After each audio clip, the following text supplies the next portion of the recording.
오늘 수요예배 함께 나눌 하나님의 말씀은 히브리서 6장 1절에서 12절까지 말씀입니다. 히브리서 6장 1절에서 12절까지 말씀을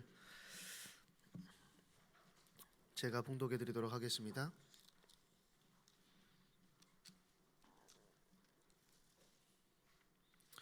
찾으신 줄로 알고 제가 읽겠습니다.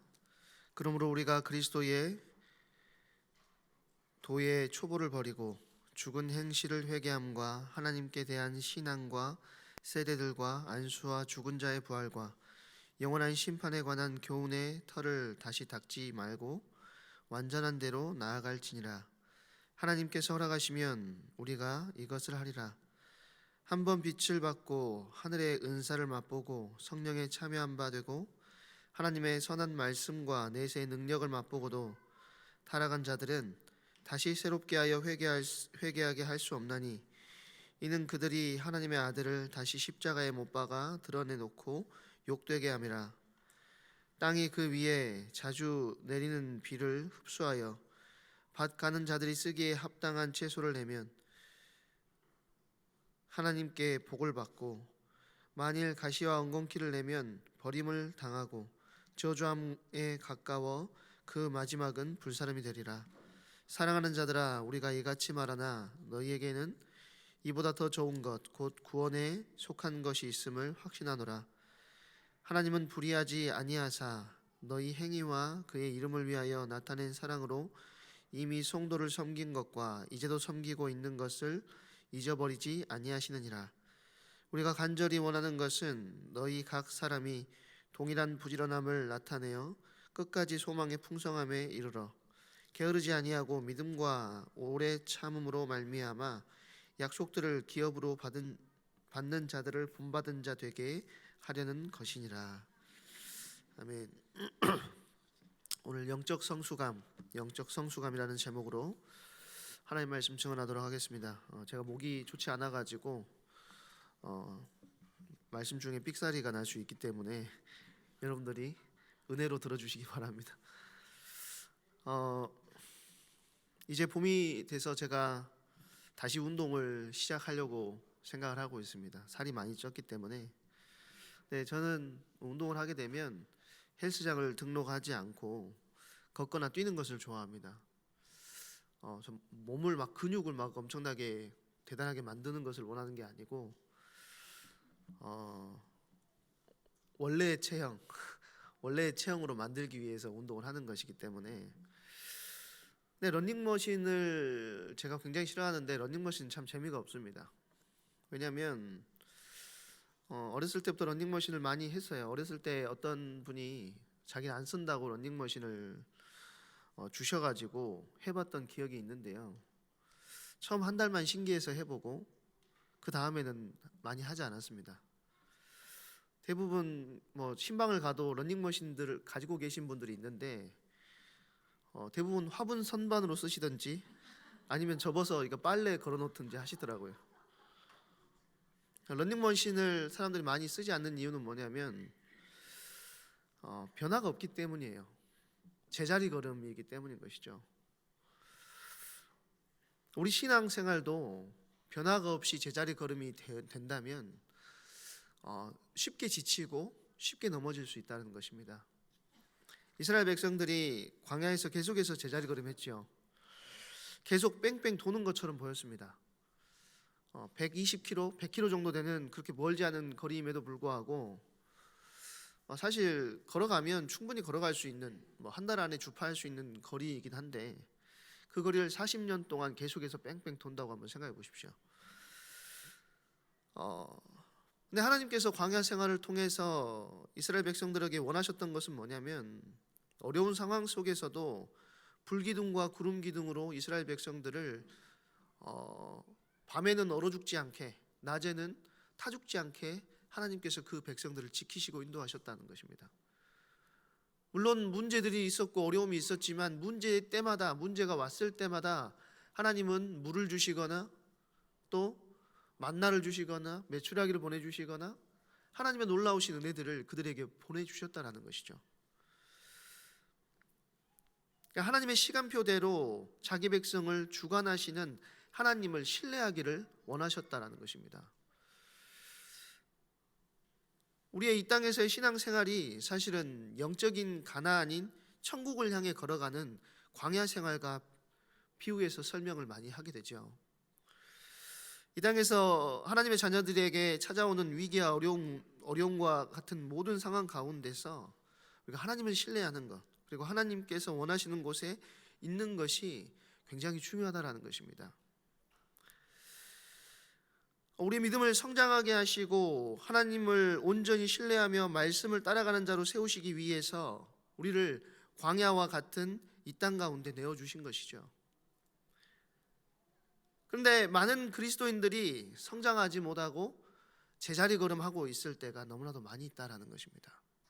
그러니까 제자리 걸음까지 괜찮은데 오히려 뒤로 넘어져서 후퇴하는 경우들도 많다는 거예요. 성장하지 못한다는 것이 얼마나 불행한 것입니까? 앞으로 나아가야 되는데, 진보가 있어야 되는데 진보가 없는 거예요. 특별하게 영적인 침체기에 들어가면 계속해서 제자리 걸음하고 있는 거예요. 세월이 흐르면서 신앙생활의 기간이 길어지면 길어질수록 그 그리스도의 깊이와 너비와 높이와 깊이와 길이와 높이와 깊이를 깨달아 알아야 되는데, 사실은 그것이 전혀 넓어지거나 풍성해지는 것이 아니라 오히려 이전보다도 협소해지고 작아지는 그런 분들도 있다라는 것이죠. 앞으로 가지 않고 퇴행하고 미끄러지는 사람들이 그런 사람들이라는 것입니다. 종종 믿음의 삶을 살다가 뒤로 돌아가 버린 사람들이 있습니다. 오늘 본문에서도 그 이야기를 하고 있어요. 이전에 많은 것을 경험하고 빛을 본 사람들인데 타락하고 다시 돌아가지고 다시 원래의 상태로, 원래보다 더 좋지 않은 상태로 돌아가 버린 사람들에 대해서 이야기를 하고 있는 것입니다. 한때 은혜를 받기는 했지만 어느 순간 뒤로 돌아가 버리는 거예요. 어느 순간 다시 옛날로 돌아가 버렸다라는 것이죠. 새로운 삶으로 나아왔는데 이전의 상태로 돌아가 버렸다라는 거예요. 사실 그들이 진정한 신자인지 아닌지는 하나님의 손에 있기 때문에 우리는 알 수 없지만 믿음의 길에서 완전히 떠나가 버렸다라고 오늘 본문은 이야기하고 있습니다. 4절에서 5절에 보면 뭐라고 이야기하죠? 한 번 빛을 받고 하늘의 은사를 맛보고 성령에 참여한 바 되고 하나님의 선한 말씀과 내세의 능력을 맛보고도 타락한 자들은, 이렇게 이야기를 합니다. 지금 이 4절과 5절에서 이야기하는 것들은 뭐냐면 영적 세계의 기초적인 경험들을 다 이야기하고 있는 거예요. 이런 은혜를 맛보고도 뒤로 물러난 사람이 있음을 오늘 본문은 이야기하고 있습니다. 하늘의 것을 맛본 사람이 타락하거나 신앙의 길에서 이탈할 수 있습니까? 한때는 교회에서 헌신하고 열심을 낸 사람인데 교회를 떠나서 교회를 향한 비난과 적대적인 태도를 보이는 사람들이 있습니다. 요즘에 안티 기독교인들이 굉장히 많아졌지요.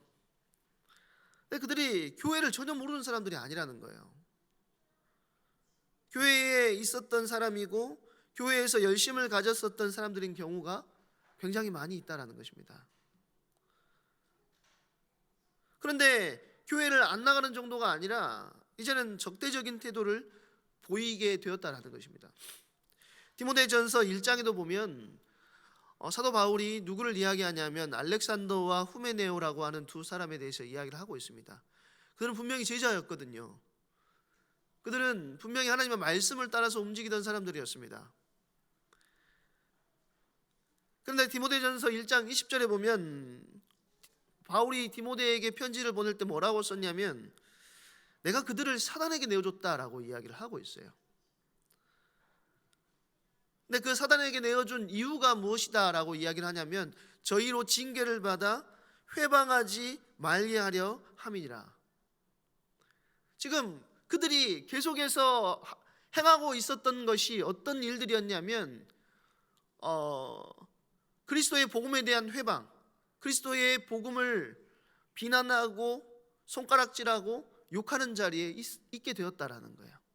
분명히 제자였는데 그렇게 바뀌어버렸다라는 것이죠.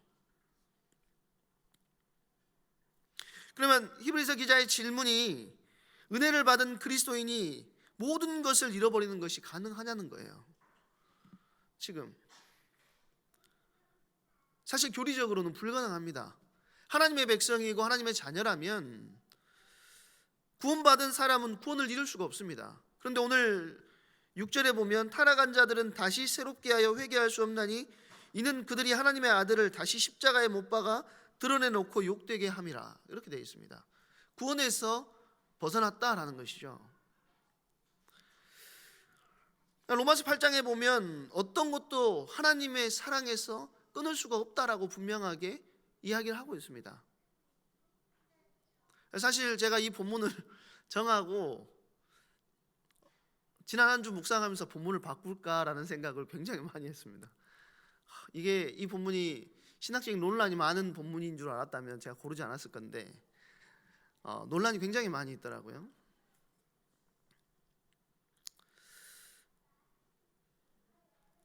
저는 이 본문을 어떻게 봤냐면 믿음의 첫 단추가 잘 되어 있느냐라는 거예요. 믿음의 첫 단추가, 그들이 제자로서 교회 안에서 여러 가지 헌신과 훈련들을 받아낼 수 있지만 그들의 내면은 누구만 아십니까? 하나님과 자기 자신과 사단만 아는 거예요. 그런데 우리가 믿음의 첫 단추를, 와이셔츠를 저희 어머니께서 저한테 맨날 그러셨거든요. 중학교, 고등학교 다닐 때 밑에서부터 꼭 해라고. 제가 맨날 이렇게 위에서부터 해가지고 이상하게 삐뚤어져서 학교를 가니까.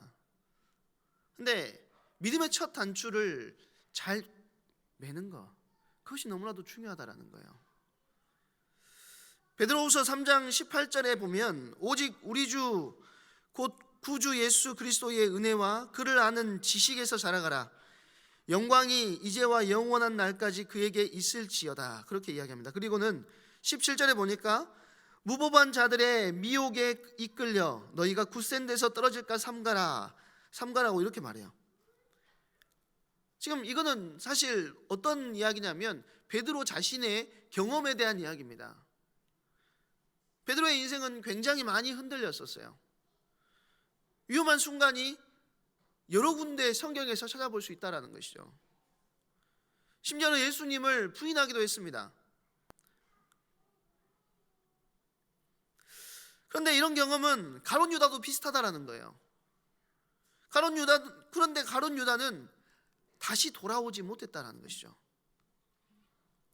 그럼 베드로는 구원받은 사람이었고 가룟 유다는 처음부터 구원과는 상관없는 사람이었다라는 것입니다. 첫 단추가 잘못 꿰어져 있었다라는 거예요. 그러면 가룟 유다가 오늘 본문에 나오는 4절에서 5절에 나오는 그런 영적 세계의 기초적 체험을 전혀 하지 않은 사람입니까? 그렇지 않습니다. 오늘 우리 매일 성경을 읽어보셔서 아시겠지만 오늘 본문에 보니까 12제자를 현장으로 파송하는 장면이 등장을 하죠. 그 12제자를 현장에 파송했을 때 귀신이 결박되는 것을, 귀신이 무릎 꿇는 것을 그들이 실제적으로 확인하고 체험했다라는 거예요. 하나님의 말씀의 능력이 아무것도 가지고 가지 않아도 하나님께서 그들을 이끄시고 인도해 나가시는 것을 그들이 이미 체험했다라는 것입니다. 그럼에도 불구하고 베드로는 주님을 부인했지만 주님 앞으로 돌아왔고, 가룟 유다는 예수님을 팔았지만 주님 앞으로 돌아오지 못하고 자기 목숨을 아겔다마라고 하는 계곡에다 던져버리는 것입니다. 굉장한 차이가 있다라는 거예요.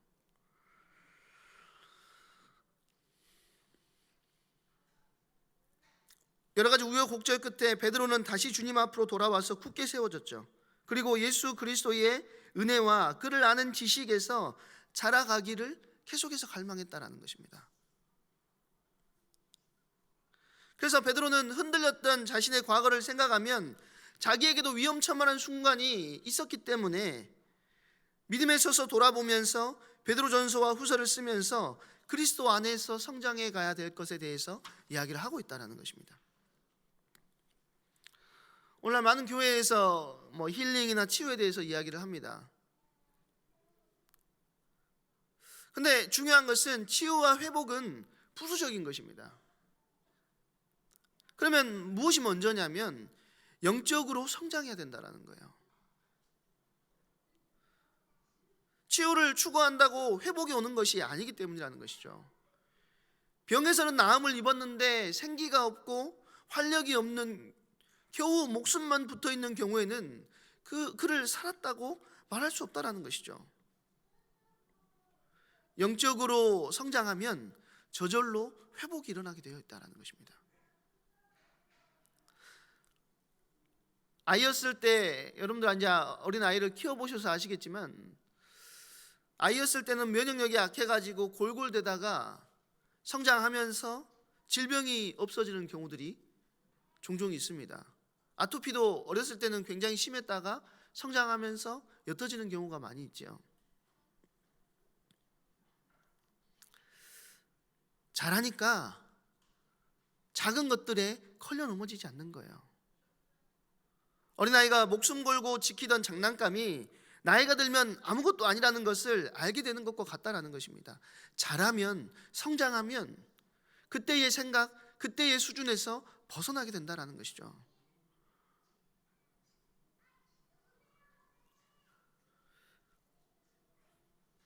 다른 세계가 열리는 것입니다. 히브리서 6장은 지금 우리에게 무엇을 이야기해 주냐면, 히브리서 6장의 핵심이 뭐냐면 우리의 신앙의 길이 결코 쉽지 않다라는 거예요. 제자리 걸음을 하거나 뒤로 물러가거나 완전히 떠나버리는 사람들도 있다라는 것이죠.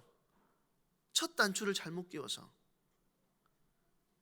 그렇기 때문에 우리는 늘 영적으로 자라가는 은혜가 있어야 된다라는 거예요. 오늘 1절 2절에 보면 영적인 초보를 버리라고 이야기합니다.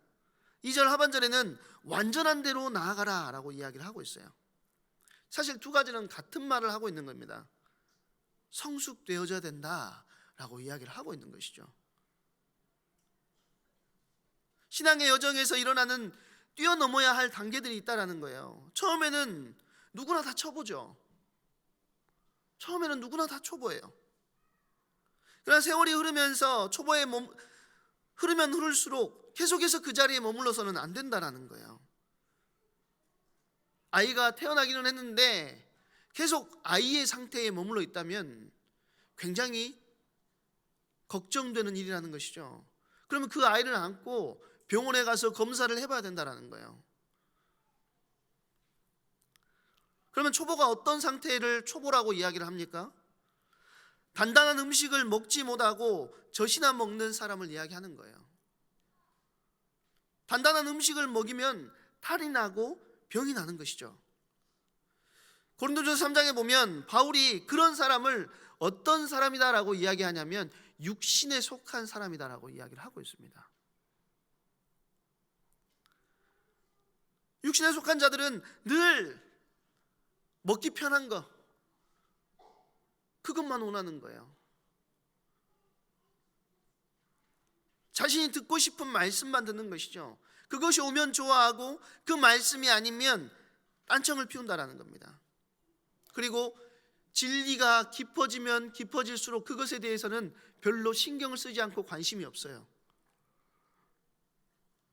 아주 가벼운 은혜로운 말씀 외에는 말씀이 들어오진 않는 겁니다. 깊은 진리 가운데 들어가면 귀를 닫아버리는 겁니다. 예수님을 믿고 구원 얻는 길은 어떤 길이라고 이야기하죠? 좁은 길이라고 이야기하고 있어요, 성경은. 근데 우리는 자꾸 어떤 길을 걷기를 원하냐면 대로를 걷기를 원해요. 대로를 걸을 뿐만 아니고 아스팔트 깔아져 있는 흔들림이 없는 편안한 길을 가기를 원한다는 것입니다. 그 흔들림이 없는 편안한 길에 대한 말씀만이 나와야 그 말씀은 나에게 은혜되는 말씀인 것이고, 오히려 좁은 길을 선택하라고 하는 말씀이 선포되어지면 그 말씀이 내게 너무 딱딱해서 그 말씀과는 상관없는 귀를 닫고 내 영혼을 닫아버린다라는 거예요.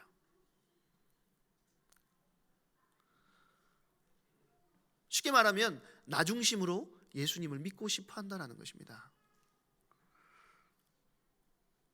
말씀에서 순종을 요구하면 반발해요. 오늘 메시지 다 좋았는데 순종을 메시지 배려해버렸네. 말씀을 살아내는 것을 받아들이지 않는다라는 것이죠. 베드로전서 2장에는 다른 말을 하는데요, 갓난아기와 같이 순전하고 신령한 젖을 사모해라, 그렇게 이야기합니다. 아이 목사님, 신령한 젖을 사모하라고 하지 않았습니까? 이렇게 생각할 수 있는데, 이것은 이 갓난아이와 같이 순전하고 신령한 젖을 사모해라, 이것은 메시지의 내용에 초점을 맞춘 것이 아니고 갓난아이와 같은 그것의 목적이 있는 것입니다. 아이가 배가 고프면요, 체면도 없고 눈치도 없어요. 100명이 앉아있든 1000명이 앉아있든지 상관이 없습니다. 울어 제끼기 시작하는데, 앞에서 메신저가 마이크를 대고 말하는 것보다 아이가 엄마에게 밥 달라고 우는 소리가 더 커요. 그러지 않습니까? 지금 이 비유는 뭘 이야기를 하는 거냐면, 말씀에 대한 간절함, 말씀에 대한 사모함, 그것에 대해서 이야기를 하고 있는 것입니다.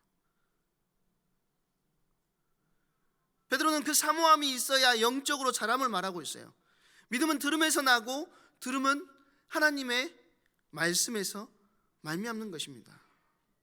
들을 때 믿음이 자라나고 들을수록 믿음이 성장한다는 거예요. 말씀에 대해서 알려고 하지 않는 사람은 계속해서 어디 가운데 있을 수밖에 없냐면 초보의 가운데 있을 수밖에 없다라는 것입니다.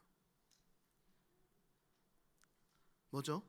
영적인 거식증 환자라는 거예요. 내가 원하는 것만 먹는 것이죠. 먹는 것을 거부해요.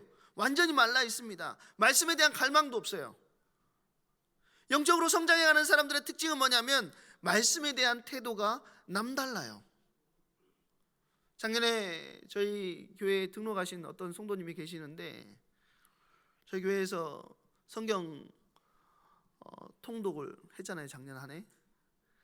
근데 새신자인데 성경 일독을 완료를 하셨다더라고요. 근데 왜 안 내셨습니까? 했더니 어려워가지고 자기 이름이 올라가니까 막 그런 게 싫어서 안 내셨대요. 올해는 2도 하실 목표를 잡고 도전하고 계신다는 이야기를 들었습니다.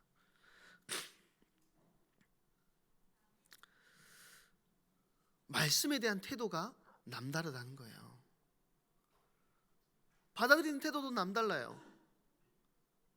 그 말씀을 찾고 사모하고 갈망하고 배우는 일에 적극적인 사람은요, 신앙이 어제는 어린 아이와 같았는데 어느 순간 하나님의 일을 감당할 장성한 분량에 이르는 응답을 누리게 되어 있습니다. 근데 반대의 사람이 있어요.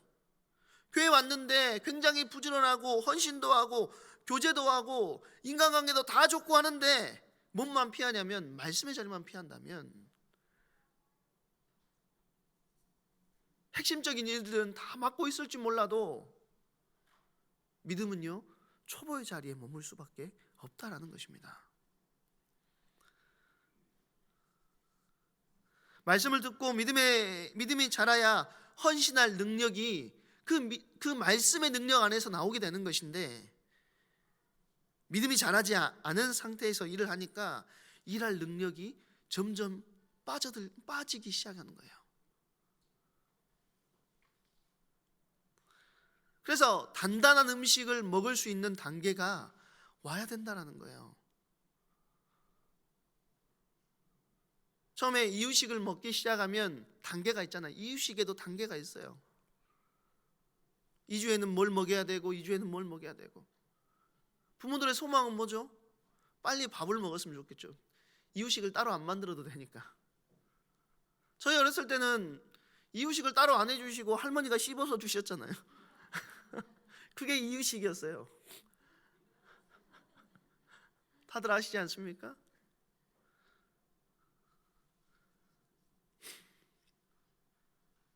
말씀을 듣고 또 들으면 이것이 우리 안에 내재화되는 거예요. 나는 똑같은 것 같은데 그렇지 않다라는 것입니다. 그리고 그 내재화됐던 말씀이 우리 안에서 능력으로 나타나게 된다는 것이요. 그래서 하나님의 말씀에 보니까 사람이 떡으로만 살 것이 아니고 하나님의 입에서 나오는 말씀으로 살 것이다 라고 이야기하고 있다는 것입니다.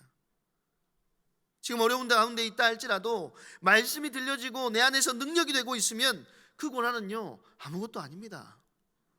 하나님께서 허락하신 고난이고 하나님의 은혜 가운데 내가 머물러 있으면 그 고난 또한 당연히 넘어갈 수 있는 은혜를 허락하십니다.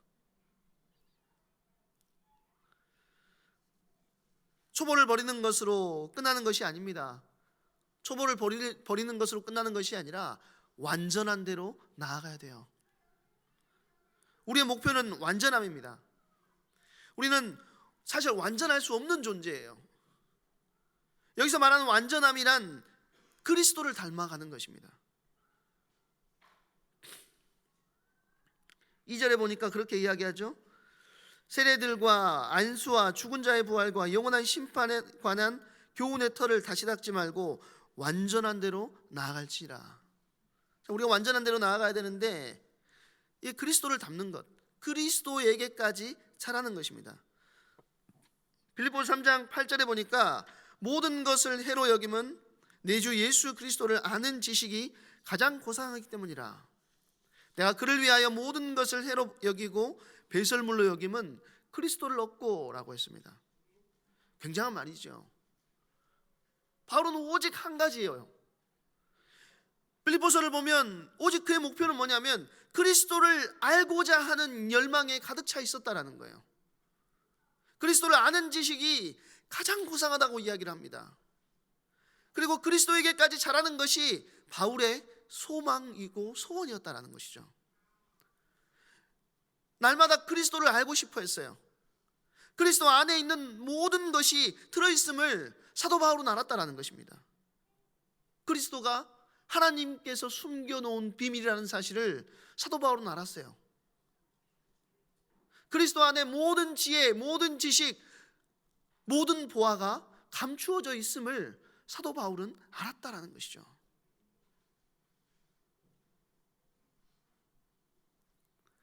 그리스도를 온전히 알 때 세상이 감당할 수 없는 비밀이 열리게 됨을 바울이 알았기 때문에 자기에게 있는 모든 가치 있는 것보다 그리스도를 얻은 것이 더 소중함을 사도 바울은 이야기한다라는 것입니다.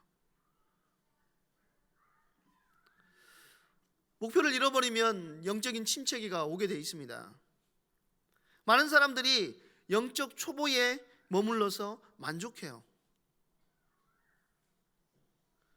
교회에 새신자로 등록해가지고 대면대면 하고 있다가 아는 사람 좀 많아지고 친해지면 또 교회 출석하고 헌금하고 헌신하면 나 이 정도는 이제 믿음이 자랐다라고 생각을 해요. 근데 자기가 초보인 줄 모르고 믿음이 자랐다라고 생각하는 것이죠. 우리 광주로 하면 하나님께서 우리에게 무등산을 목표로 주셨는데 금당산이나 어등산 정상 올라갔다고 끝났다 라고 하는 것과 같습니다. 금당산 높이 찾아보니까 뭐 300m 그렇더라고요. 근데 하나님께서 원하시는 것은 우리에게 무등산 정상 서석대 위에 뭐죠? 제일 높은데 하도 오래돼가지고 등반을 한 지 하도 오래돼가지고 잘 기억이 안 나는데 입석대와 서석대를 지나서 더 높은 곳으로 올라가기를 원하신다라는 거예요. 우리 주님께서는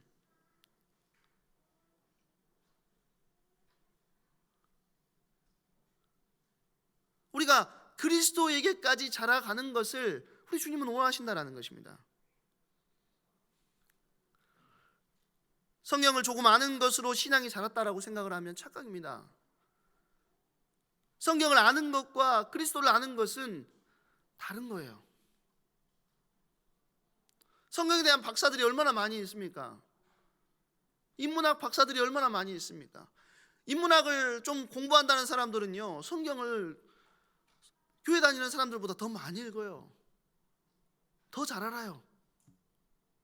그러나 그 안에 있는 그리스도를 알지 못한다는 것이죠.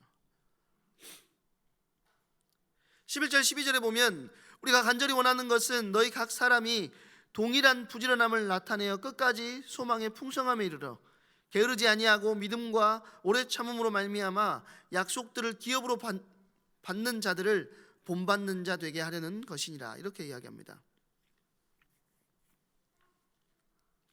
부지런함이라는 단어가 나오죠. 영적인 삶을 살 때 뭐가 필요하다는 거예요?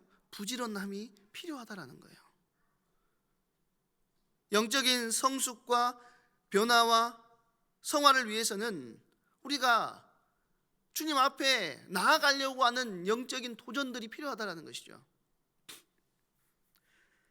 변함없는 부지런함이 필요합니다. 이제 저희 매일 성경을 샀더니 저랑 저희 가족은 매일 성경이 다 달라요. 저희 막내는 QTI 제일 큰 거 유치부니까 그거라고, 둘째는 저학년용을 하고, 셋째는 청소년 매일 성경을 하고, 저희 아내는 큰 글자 매일 성경 하고, 저는 묵상과 설교 매일 성경 5가지 다 다르더라고요. 5가지를 다 사가지고 아침에 일찍 일어나서 우리 같이 묵상하자 이렇게 했습니다.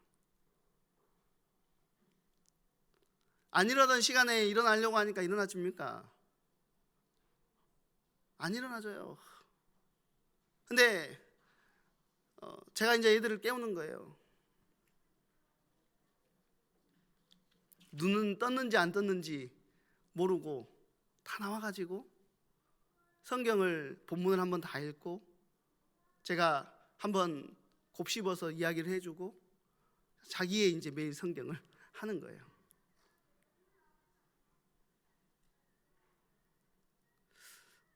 말씀 앞에 서야 되겠다라는 생각을 했기 때문에 더 잘 수 있어요. 30분 더 자고 50분 더 자고 1시간 더 잘 수 있지만 잠을 줄이는 부지런함을 내기 시작했습니다. 얼마나 갈지는 몰라요. 그렇지만 계속해서 도전하려고 생각하고 있습니다. 이것과 함께 들어오는 단어가 뭐냐면 끝까지라는 단어입니다. 끝까지 소망에 이르러 약속하신 소망에 이르기까지 부지런하게 신앙생활을 해야 된다는 것이죠. 소망이 이루어지는 날까지 항상 좋은 것만 일어나는 것은 아닙니다. 때로는 짜릿하지도 않고 재미가 없다 할지라도 지속적으로 그 길을 걸어가야 된다는 거예요. 신앙은 굉장히 긴 여정입니다. 그런데 오늘 본문에는 한때 잘 나가다가 어느 순간 멈춰버린 사람들이 있다라고 이야기하고 있고, 열정적으로 섬기다가 잘 믿는 것 같다가 낙오하고 침체되고 뒤로 넘어지고 이탈하고 사고를 치고 떠나고 이단에게 빠지기도 하는 믿음의 길에서 떠나는 사람들에 대해서 이야기한다는 것입니다. 이 긴 여정에서 우리가 우리 힘으로 오래 참기는 쉽지 않다는 거예요. 사실 우리는 그럴 힘이 없는 자들입니다. 늘 넘어지고 우리는 늘 쓰러지죠. 우리가 넘어지고 쓰러지면 주님이 우리를 버리신다는 말입니까? 그렇지 않습니다. 우리는 오래 참지 못하지만 하나님께서 우리를 오래 참으심으로 우리가 주님을 닮아가는 자리에 있을 수 있도록 우리를 이끌어 가신다라는 거예요. 우리의 믿음의 첫 단추가 올바르게 끼어져 있으면 그렇게 만들어 가신다라는 것입니다. 하나님이 우리를 기다리시고 구속하신 하나님의 백성들을 놓지 않으시고 견고한 하나님의 신실하심과 사랑으로 우리를 이끌어 가시기를 원하신다라는 거예요. 요한복음 6장 39절에 보면 39절에서 40절에 보면 이렇게 이야기합니다. 예수님께서 이렇게 말씀하시는데, 나를 보내신 이의 뜻은 내게 주신 자 중에 내가 하나도 잃어버리지 아니하고 마지막 날에 다시 살리는 이것이니라. 내 아버지의 뜻은 아들을 보고 믿는 자마다 영생을 얻는 이것이니 마지막 날에 내가 이를 다시 살리리라 하시니라. 이 구원이 우리가 시작한 구원이라면 우리의 타락의 여부에 따라서 취소되고 떨어질 수도 있겠죠. 그렇지만 이 구원은 하나님께서 계획하셨고 그리스도께서 이루신 구원입니다. 우리 믿음의 첫 단추가 진짜 그리스도로 시작한 믿음이라면 그 하나님께서 시작하신 그 구원을요, 하나님께서 절대 놓지 않으신다라는 거예요. 첫 단추부터 잘 끼워야 됩니다. 종교생활 하고 있다면 가룟 유다처럼 스승 정도로 믿는 믿음을 가지고 있다면 이제는 온전히 예수 그리스도를 전인격적으로 신뢰하며 그분이 나의 구원자임을, 나를 대신해서 십자가에서 구원을 완성하신 우리의 구속자가 되심을 우리가 기억하고 온전하게 그분을 신뢰하는 은혜가 있어야 된다는 거예요. 그 가운데 우리 마음밭이 좋은 밭이 되는 것입니다. 우리의 마음밭이 좋은 밭이 돼서 100배, 60배, 30배의 결실을 맺는 응답을 우리 주님께서 이미 예비해 놓고 계신다라는 거예요. 우리가 제자리 걸음하고 있는 신앙생활을 하고 있지는 않은지, 참으로 믿음의 삶을 살고 있는지 우리가 점검해 봐야 되겠습니다. 그리스도를 향한 온전한 믿음에 서 있는지, 혹은 우리가 종교생활하고 취미생활하는 그런 신앙생활을 하고 있는지 잘 분별해 봐야 됩니다. 고린도후서 13장 5절에 보니까요, 너희는 믿음 안에 있는가 너희 자신을 시험하고 너희 자신을 확증하라. 예수 그리스도께서 너희 안에 계실 줄 너희가 스스로 알지 못하느냐? 그렇지 않으면 너희는 버림받은 자니라 라고 이야기를 하고 있습니다. 핵심은 그리스도라는 거예요. 그 그리스도를 온전히 붙들고 전인적으로 그 그리스도를 인정하는 믿음의 자리에 우리가 들어가 있을 때 우리는 좌로나 우로나 치우치고 넘어지기도 하지만 우리의 믿음을 주님께서 책임지시고 우리를 이끄시고 그리스도를 닮은 데까지 우리를 인도해 나가신다라는 것입니다. 생명이신 예수 그리스도 안에 있지 않다면 우리는 결코 성숙한 믿음의 자리에 설 수가 없습니다. 성장할 수가 없어요. 좋은 밭이 될 수가 없어요.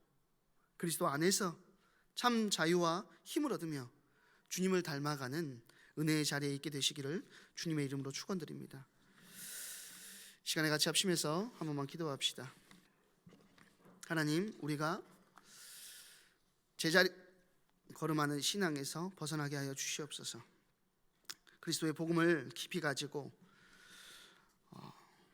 그리스도를 닮아가는 완전한 데에까지 가는 중요한 응답을 실제적으로 누리는 우리의 이름 모든 성도님들 될 수 있도록 하나님 은혜를 베풀어 주시고 인도하여 주시옵소서.